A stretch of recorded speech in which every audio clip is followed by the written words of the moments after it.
Joining us right now on the Chiefs Zone podcast, former Pro Bowl long snapper for the Kansas City Chiefs, also part of the Chiefs radio network for, I want to say, about a decade and a half. Did it for a very long time. His last game was Super Bowl 54, rode off into the sunset with Mitch Holthus doing that game when the Chiefs won their first Super Bowl in 50 years. Still very active in the media here in Kansas City doing Chiefs analysis. Very excited to have back on the podcast, Kendall Gammon. Kendall, thanks for being on. How are you, sir?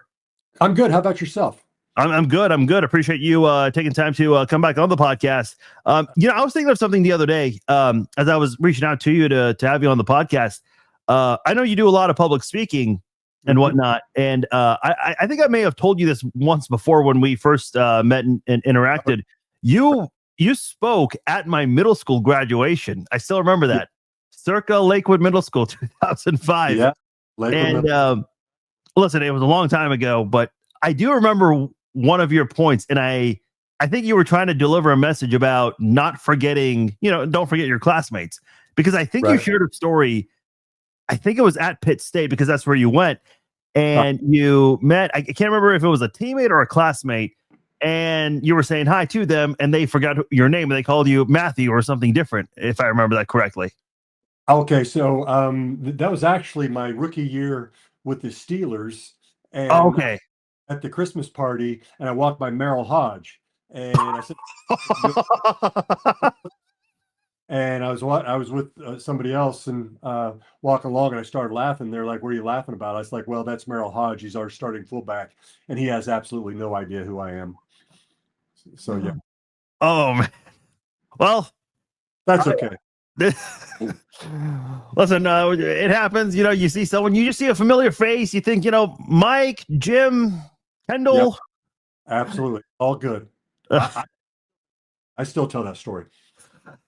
That's fun. I can't remember if you mentioned the Merrill Hodge part. I'd like to think I would have remembered that. Yeah, well, and even to that, with people not knowing, my rookie year, I was a long snapper, but I was a backup offensive lineman as well. And we had one game against the Jets where we had a couple guys go down, and I was the third and only backup lineman left. So I went in at right tackle, and our QB, Neil O'Donnell at the time, when I got in there, he just looked at me. He was just like, "What are you doing in here?" I'm like, "All we got." And so I got some live reps in my rookie year. I think Priest Holmes shared a story on his podcast. His host, and I apologize, I don't know the name of the host, but he was asking, is it possible that, you come across someone in your locker room and you just don't know who they are? He kind of chuckled. He's like, yeah, it's possible. I guess that's more common than we realize. It probably is, certainly for your young guys. More common during off season and training camp, because you have guys there, as opposed to 53. When you're 53, you generally know everybody. I know I always did. I was a NFLPA rep, National Football League Players Association. I was a rep elected by my teammates 10 of my 15 years. So I always felt like I knew everybody. And so, yeah, it's interesting. But when you have 90, that can be all of a sudden you go by somebody and they ask you how you're doing. You're like, "What's up?" And it becomes either "What's up, big dog?" or "What's up, chief?" or "What's up, buddy?" Come up with a lot of different names. Speaking of having so many guys, on a locker room, on a football team, the Chiefs did announce that they are hiring, or the Chiefs have not announced it just yet, just to be clear, but reports are out there that they are going to hire Chad O'Shea, the former wide receivers coach of the New England Patriots, was also the wide receivers coach for the Browns, as well as their pass game coordinator, was the offensive coordinator of the Dolphins for one season under Brian Flores. He got to start with Kansas City as a volunteer assistant. And I would imagine, listen, I know you got your head coach, your coordinators, position coaches, you have some assistant position coaches, then you have quality control coaches, as well as, volunteer coaches. Did you have any connection or communication with Chad O'Shea in 2003 when he got his NFL start with you guys back then? Oh, yeah, absolutely. Because he was basically functioning as a regular assistant coach. And yeah, you mentioned that, all those different levels, and then volunteer assistant, that's just barely above house cat. I mean, in the pecking order, it's not that high up. So he definitely started at the bottom and worked his way up. And then the next 2 years after that first year, the next 2 years, he was the assistant coach with Coach Vermeil before he moved on. So I lost track of him for a while. but then came back across him. Maybe it might have been at a Hall of Fame induction ceremony. Maybe Morton Anderson's. He might have been there for somebody else. So we talked a little bit. And of course, at the time, he was the wide receivers coach for the New England Patriots. But I think that was when he was getting ready to transition over to, I believe, the Browns. What do you make of that move? Because, and I will say this, Kendall, I started this podcast in 2007. Obviously, you talk about the head coach and the coordinators, but in all my years doing this podcast, I've never seen a position coach in Kansas City get so much attention. In the last 3 years, I know Embry did a press conference a couple of years ago that Chiefs fans weren't really too fond of. And the receiving core, the drops a couple of years ago, and the drops kind of came back.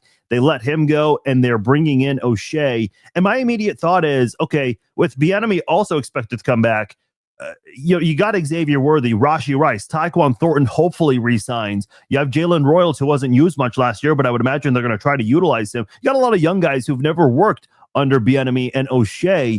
I immediately think of the potential development with those guys, especially Worthy and Rice. What do you make of that? Yeah, I think you bring in veteran coaches who kind of their reputation precedes them, which is to say they've been in the league for a while, and certainly with Bieniemy, he's got some familiarity with the organization, obviously, and he's known as a disciplinarian, and we've heard a lot of that talk and everything, and I think that's a good thing if that's actually happening. So I think I mean, if that happens, and it sounds like it's going to, I think those are great moves. I think sometimes, change of scenery is necessary. I mean, let's remember that Andy Reid was let go from Philadelphia to come here. I mean, even what some consider one of the best, if not the best coach ever, was let go somewhere. So it happens. It's part of the NFL and the coaching cycle, the coaching tree. The coaching tree is really, I always describe it as one big regurgitation of going in circles, and so sometimes a change of scenery and a change of voice in the room makes a difference. Yeah, I think some people get too caught up with what have you done for me lately. I get that's Right. the big deal now. I remember, and I know this is not the greatest example because a lot of people listening are also KU fans, but when Charlie Weiss was let go by Notre Dame, he immediately came over to Kansas City as the offensive coordinator, and I remember a lot of people saying, "Oh, why are we getting the guy who just got fired?" Well, he was a head coach. He's coming here to be an offensive coordinator where he excelled. And like you said, I mean, 3 Super Bowls on the back half of New England's dynasty. Yeah, I think this is absolutely what this offense needs. Yeah, I think that's fair. And you talk about respect and him being in the league. We're talking about Chad O'Shea for 20 years and having Yeah. 3 Super Bowls to his name, having done some offensive coordination and pass game with the Browns. I think it's a great fit, and I bet he's excited to be here. These were good times. I look forward to connecting to him. I did text him, but I haven't heard back, and I have a feeling that's probably one of 2 things. Either number one, it just hasn't gone through yet, or they're not supposed to say anything, or number 2, he doesn't like me. And the second is certainly possible, but I don't think so. Hopefully, he hears you like Merrill High. There we go. Exactly right.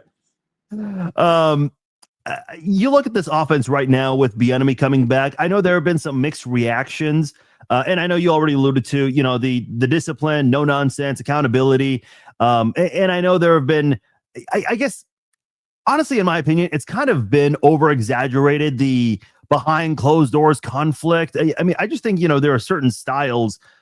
Different styles from different coaches, and I think Bieniemy just brought that stuff. Because listen, with all due respect to Nagy, the Chiefs were never above 15th in scoring in any of the last 3 years. The Chiefs have been in the top 6 in scoring and total offense every year under Bieniemy, and I just think that Chiefs need that offensive, that killer instinct. And I'll give you an example. That Broncos game, the first Broncos game, Chiefs score a touchdown. They're up 19-16. They don't get another first down the rest of the game, and the Broncos just kick a couple field goals to win the game.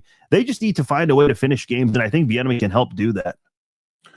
Well, I hear you, but I don't know if I want to say I push back on that. But the fact is, Andy calls the plays, and so the coordinator Kansas City is a different beast. I mean, I think it's why you don't get and I don't mean this as any disrespect to Eric, but this is why you don't get a true offensive coordinator coming here, because you're not going to be a true offensive coordinator. You're going to work with everything and you're going to have input, but Andy Reid is calling the plays, in my opinion, and I very much believe that to be true. I think most people understand that. And I think he's a savant. And I understand that things didn't go well.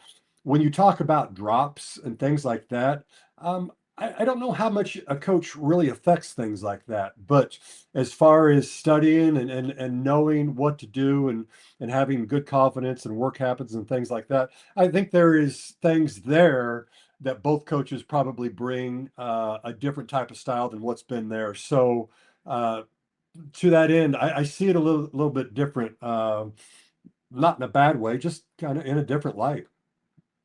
I wanted to ask you about Patrick Mahomes and that knee injury. Look, not that there's ever a good time to Right. suffer an injury, but I guess the timing of this one kind of bleeding over to the early part of next season, because it's got to be give or take, right around week 1, the 9-month mark. I talked to JJ Burton last night, and he talked to me about how he has 2 ACL tears from his NFL career, and just the timing of it to come back. He mentioned the technology now, and especially athletes being more bigger and physical in today's football. And I think with Patrick, I don't think anyone's doubting his ability and just his desire to want to come back as soon as the season gets underway.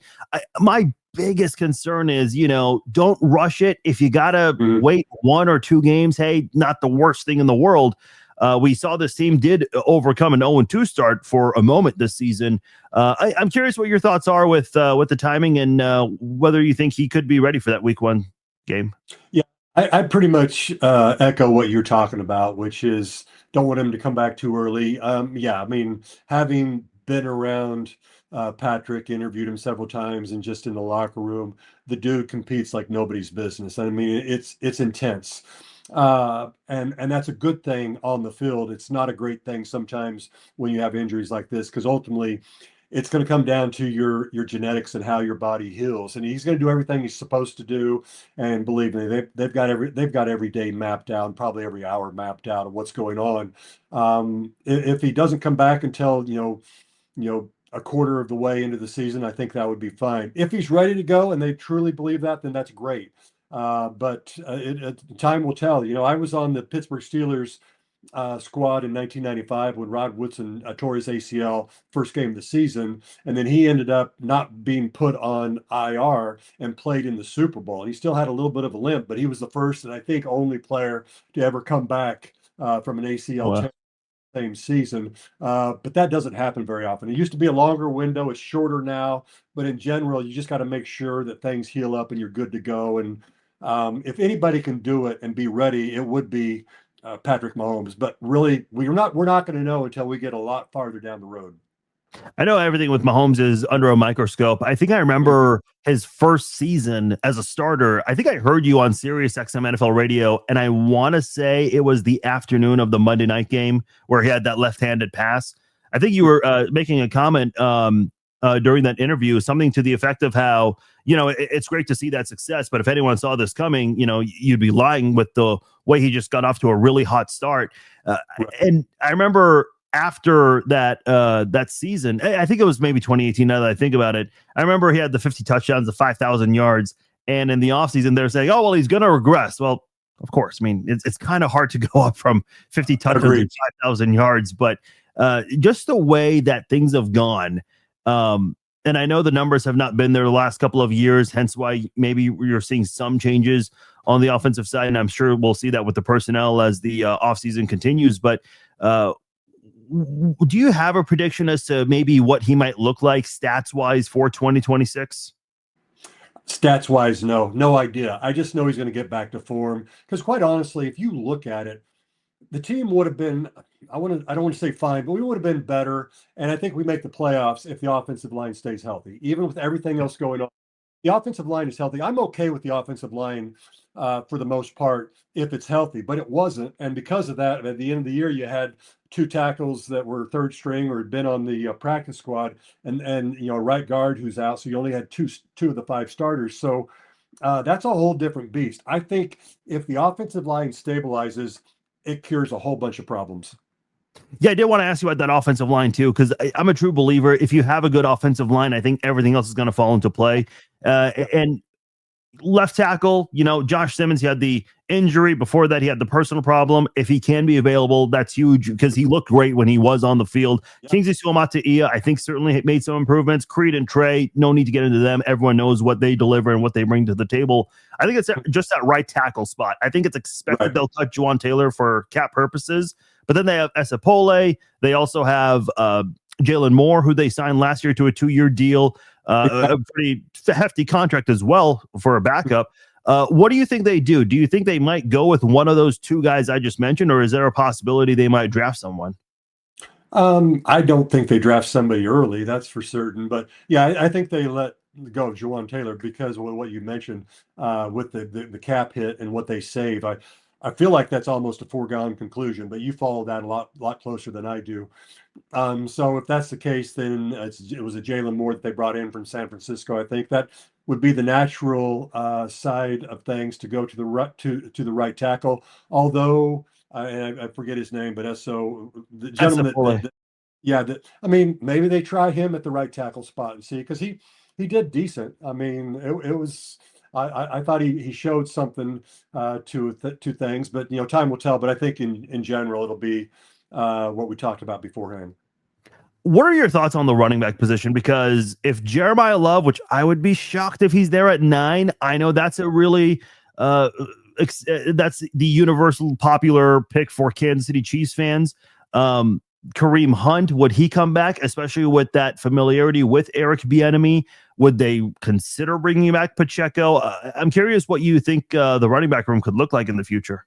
Yeah, that was my big concern going into this year, was the running back room. I didn't think we had the type of running backs we needed. I'm not trying to get on either of the guys we just talked about. I just think, between the injury or just having old legs in terms of Kareem Hunt. Yeah, Kareem. Sorry. Yeah. I lost it there. It wasn't, neither one of them have long speed. And I didn't think we had anybody who had long speed, who was at least playing. I know Brashard Smith has it, but there's a learning curve there with getting to the running back position. I'm of the opinion that running back is the easiest position to fill in the NFL. I feel like you can find that. But again, I think it also goes back to what you and I were talking about a little bit ago, which it has a lot to do with that offensive line and what's going on there. Because I feel like we got our running backs open, and when I say open, into the second level several times very easily, maybe not being touched or very little.